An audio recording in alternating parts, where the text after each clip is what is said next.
కాంగ్రెస్ హటావ్ దేశ్ బచావ్ అనే నినాదంతో పుట్టుకొచ్చింది ఈ జనసేన పార్టీ.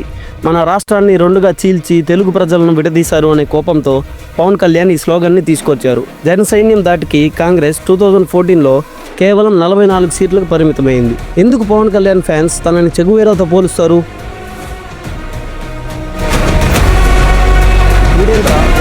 సపోర్ట్ చేస్తున్నారనుకోకండి. ఒకసారి పవన్ కళ్యాణ్ గారు చెప్పిన ఈ మాటలు వినండి. నీకో చట్టం, నాకో చట్టం, వాడికో చట్టం కాదు. పవన్ కళ్యాణ్ తప్పు చేసినా తలకాయ తీసేసే చట్టం. పవన్ కళ్యాణ్ తప్పు చేసినా కానీ తలకాయ తీసేసే చట్టం. ఇలాంటి ఎన్నో ఒడిదుడుకులు దాటుకొని జనసేన పార్టీ 2024లో అధికారంలోకి వచ్చింది. పవన్ కళ్యాణ్ అనే నేను 2014 పార్టీ పెట్టినప్పటి నుంచి 2024లో అధికారంలోకి రావడానికి 10 సంవత్సరాల సమయం ఎందుకు పట్టింది? ఈ వీడియోలో ఇలాంటి ప్రశ్నలకు సమాధానం చెప్పడానికి ప్రయత్నించాం. అధికారంలోకి వచ్చిన తర్వాత కూడా పవన్ కళ్యాణ్ తన పార్టీ ఎమ్మెల్యేలను ఎందుకు తిట్టారో తెలుసుకోవాలనుకుంటే వీడియో చివరి వరకు మిస్ అవ్వకుండా చూడండి. యుద్ధమున మరణించినచో వీరస్వర్గమును పొందెదవు, జయించినచో రాజ్యమును భోగించు. కావున అర్జున యుద్ధమును చేయ కృతనిశ్చయుడవై నిమ్ము. జనసేన పార్టీ పవన్ కళ్యాణ్ ద్వారా మార్చ్ 14, 2014 స్థాపించబడింది. ఆంధ్రప్రదేశ్ మరియు తెలంగాణలో ముఖ్య పొలిటికల్ ఫోర్స్గా మారింది. మొదట్లో 2014 ఎలక్షన్లో కాంటెస్ట్ చేయకుండా Telugu Desam party, Bharatiya Janata party అలయన్స్కి support చేసింది. 2019లో మొదటిసారి ఎలక్షన్లో పార్టిసిపేట్ చేసి ఒక ఎమ్మెల్యే సీట్ గెలిచింది. అప్రాక్స్ 6% ఓట్ షేర్ తీసుకుంది. 2024 ఎలక్షన్లో జేఎస్పీ 100% స్ట్రైక్ రేట్తో కాంటెస్ట్ చేసిన 21 అసెంబ్లీ మరియు 2 లోక్సభ సీట్స్ అన్నీ గెలిచింది. ఆంధ్రప్రదేశ్ లెజిస్లేటివ్ అసెంబ్లీలో సెకండ్ లార్జెస్ట్ పార్టీగా మరియు రూలింగ్ కోఆలిషన్లో కీ పార్ట్నర్గా మారింది. పవన్ కళ్యాణ్ జూన్ 2024న పార్టీ లీడర్ నుంచి డిప్యూటీ చీఫ్ మినిస్టర్గా Panchayati Raj, rural development, rural water supply, environment, forest మరియు సైన్స్ అండ్ టెక్నాలజీ పోర్ట్ఫోలియోని తీసుకున్నారు. ఎలక్షన్స్ తర్వాత జనసేన పార్టీ చేసిన activities and service to people ఏంటో చూద్దాం. 2024 గెలుపు తర్వాత జనసేన పార్టీ గ్రామీణ అభివృద్ధిపై కాన్సన్ట్రేట్ చేసింది. పవన్ కళ్యాణ్ డిప్యూటీ చీఫ్ మినిస్టర్గా పల్లె పండుగ, పంచాయతీ వారోత్సవాలు అని అక్టోబర్ 14, 2024 జరిగిన ప్రోగ్రామ్ సక్సెస్ కోసం కష్టపడ్డారు. MGNREGS అంటే Mahatma Gandhi national rural employment government scheme వర్క్స్లో ట్రాన్స్పరెన్సీ మరియు అకౌంటబిలిటీ పెంచడానికి అఫీషియల్స్ని సోషల్ ఆడిట్స్ ఎఫెక్టివ్గా కండక్ట్ చేయమని, ఫండ్ మిస్యూస్ని అడ్డుకోమని చెప్పారు. మరియు విలేజెస్లో బెటర్ లైవ్లీహుడ్ ఆపర్చునిటీస్ కోసం అసెట్స్ క్రియేట్ చేయమని చెప్పారు. ఇంకా రూరల్ పిల్లల సైన్స్ ఎడ్యుకేషన్ని ప్రమోట్ చేయడానికి mega science and technology exhibition organise చేయమని అఫీషియల్ని డైరెక్ట్ చేశారు. జనసేన పార్టీ గ్రాస్ రూట్స్ వెల్ఫేర్కి కమిటీని చూపిస్తుంది. పల్లె పండుగ ప్రోగ్రాం అక్టోబర్ 14, 2024న MGNREGS ట్రాన్స్పరెన్సీ కోసం గ్రామీణ జీవనోపాధి అసెట్స్ పెంచింది. Social audits for NREGS funds మిస్యూస్ని అడ్డుకోవాలని అకౌంటబిలిటీ పెంచింది. సైన్స్ ఎడ్యుకేషన్ పోస్ట్ రూరల్ పిల్లల కోసం మెగా ఎగ్జిబిషన్ టాలెంట్ డిస్కవరీని ప్రమోట్ చేసింది. పవన్ కళ్యాణ్ గారికి చెగువీరా అనే నిక్నేమ్ ఎందుకు వచ్చింది? 14న నాకు ఇష్టమైన ఎర్నెస్టో చెగువేరా పుట్టినరోజు. పవన్ కళ్యాణ్ని చెగువీరా అని పిలవడం 2018-19లో కళ్యాణ్ ఎలక్షన్ క్యాంపెయిన్లో రెడ్ మరియు బ్లూ ఐకానోగ్రఫీ యూజ్ చేశారు. చెగువీరా ఇమేజెస్ ఫ్యాన్స్ వెహికల్ మీద మరియు స్పీచెస్లో రెఫర్ చేశారు. ఆయన 2016లో చెగువీరా హ్యుమానిటీ కోసం ఫైట్ని మెచ్చుకున్నారు. రియల్ హీరోయిజం పీపుల్ కోసం ఫైట్ చేయడంలో ఉందని చెప్పారు. ఈ రెవల్యూషనరీ ఇమేజ్ మాస్ అప్పీల్తో ఫ్యాన్స్ని చెగువీరాతో కంపేర్ చేయడానికి కారణమైంది. సనాతన ధర్మం బోర్డు పెట్టిన తర్వాత దాన్ని అప్డేట్ చేయమయ్యాయి. నవంబర్ 2, 2024న Janasena party Narasimhavarahi brigade formation announce చేసింది. ఆంధ్రప్రదేశ్ మరియు తెలంగాణలో సనాతన ధర్మం ప్రొటెక్షన్ కోసం డెడికేట్ చేసిన వింగ్. ఈ స్టెప్ కళ్యాణ్ గారు ఏలూరు డిస్టిక్లో హైలైట్ చేశారు. అందరి రిలీజియన్స్ని రెస్పెక్ట్ చేస్తూ హిందూ ప్రాక్టీసెస్ మన కోసం మనమే ఫైట్ చేయాలని చెప్పారు. ధర్మంతో నడుస్తున్న దేశం కర్మభూమి. మీరు పిచ్చి పిచ్చి వేషాలు నాశనం అయిపోతారు, నలిగిపోతారు, దిక్కుమొక్కు లేకుండా పారిపోతారు చెప్తున్నా. ఇది రిలీజియస్ స్కానిటీ మీద జనసేన పార్టీ రెస్పాన్స్గా కనిపిస్తుంది. ఎస్పెషల్లీ తిరుపతి లడ్డు కాన్స్టిట్యుయెన్సీ పైన.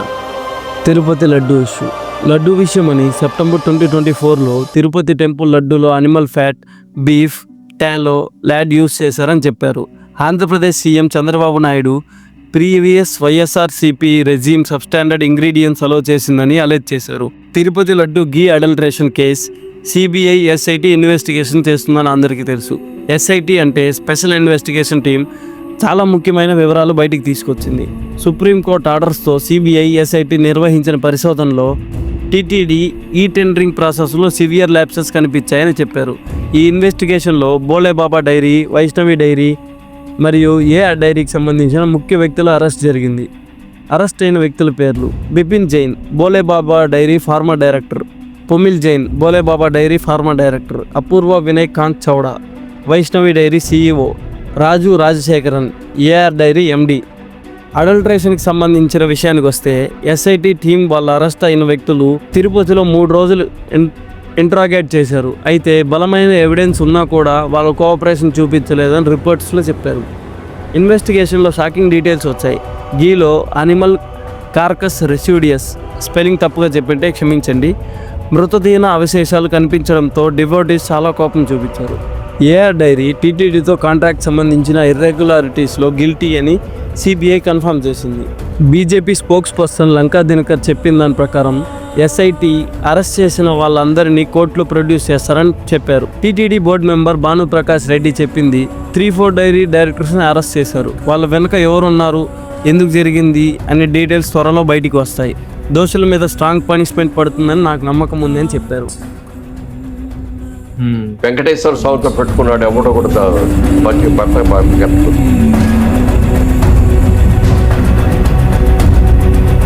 టెంపుల్స్ గవర్నమెంట్ అండర్లో ఎందుకు ఉన్నాయని తెలుసుకోవాలనుకుంటే కామెంట్ చేయండి, దాని గురించి కంప్లీట్ వీడియో చేస్తాం. రూలింగ్లోకి వచ్చిన తర్వాత కూడా పవన్ కళ్యాణ్ గారు వాళ్ళ ఎమ్మెల్యేస్ని ఎందుకు తిట్టారు? 2024 ఎలక్షన్లో గెలిచిన తర్వాత పవన్ కళ్యాణ్ గారు వాళ్ళ ఎమ్మెల్యేస్ని ఒళ్ళు దగ్గర పెట్టుకుని పనిచేయాలని సూచించారు. మనల్ని ప్రజల్లో ఓడిపోతున్న సమయంలో మనకు నిలబడ్డారు ఆంధ్రప్రదేశ్ ప్రజలు, మర్చిపోకండి. ఎవరికి అవసరం, ఏ కుర్రోడికి అవసరం? ఎక్కడో హైదరాబాద్ నుంచి, బెంగళూరు నుంచి, విదేశాల నుంచి, దుబాయ్ నుంచి ₹1,00,000 సంపాదించేవాడు, 6 నెలలకి ₹1,00,000 సంపాదించేవాడు 70,000 టికెట్ వేసుకుని 5 ఓట్లు వేయించి వెళ్ళిపోయాడు.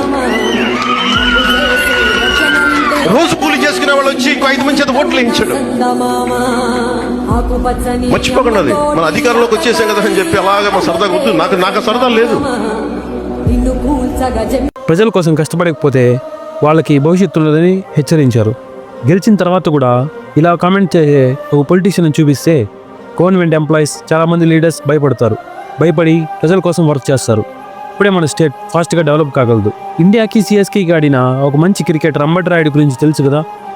ఇతను మన గుంటూరు వ్యక్తి. ఈయన తన రిటైర్మెంట్ తర్వాత వైఎస్ఆర్సీపీ పార్టీలో చేరారు. కానీ వాళ్ళ ఐడియాలజీస్ అండ్ వాళ్ళ పార్టీ విధానం నచ్చక బయటకు వచ్చేసారు. ఆ తర్వాత ఎలక్షన్స్ ముందు జనసేన పార్టీలో చేరారు. ఆయన జనసేన గురించి ఏమంటున్నారో ఆయన మాటల్లోనే విందాం. నా ప్రకారం Janasena is a political movement more than a political party. అదొక ఐడియాలజీ. పవన్ కళ్యాణ్ గారు ఆ ఐడియాలజీని చాలా బ్రిలియంట్గా ఇంటల్కేట్ చేశారు.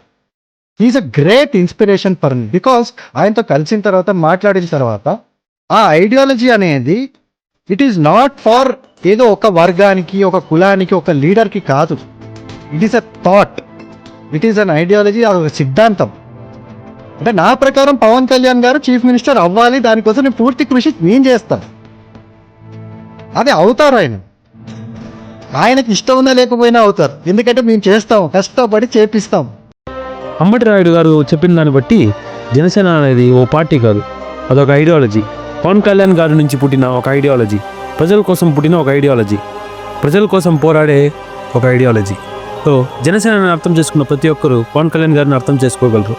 అలాగే పవన్ కళ్యాణ్ గారు మాట ఇచ్చి తప్పిన విషయాలు, అలాగే ఆయన పైన ఉన్న క్రిమినల్ కేసెస్ గురించి, ఆయన ఎదుర్కొంటున్న ఎన్నో కాంట్రవర్సీస్ గురించి, ఆయన పాస్ట్లో స్టార్ట్ చేసిన ఆర్గనైజేషన్స్ గురించి తెలుసుకోవాలంటే కామెంట్ చేయండి. దాని గురించి ఖచ్చితంగా ఒక మంచి వీడియో చేస్తాం. ఇలాంటి మంచి వీడియోలు మిస్ అవ్వకుండా ఉండాలంటే మా ఛానల్ సబ్స్క్రైబ్ చేసుకుని పక్కనే ఉన్న గంట సింబల్ ఆన్లో పెట్టుకోండి.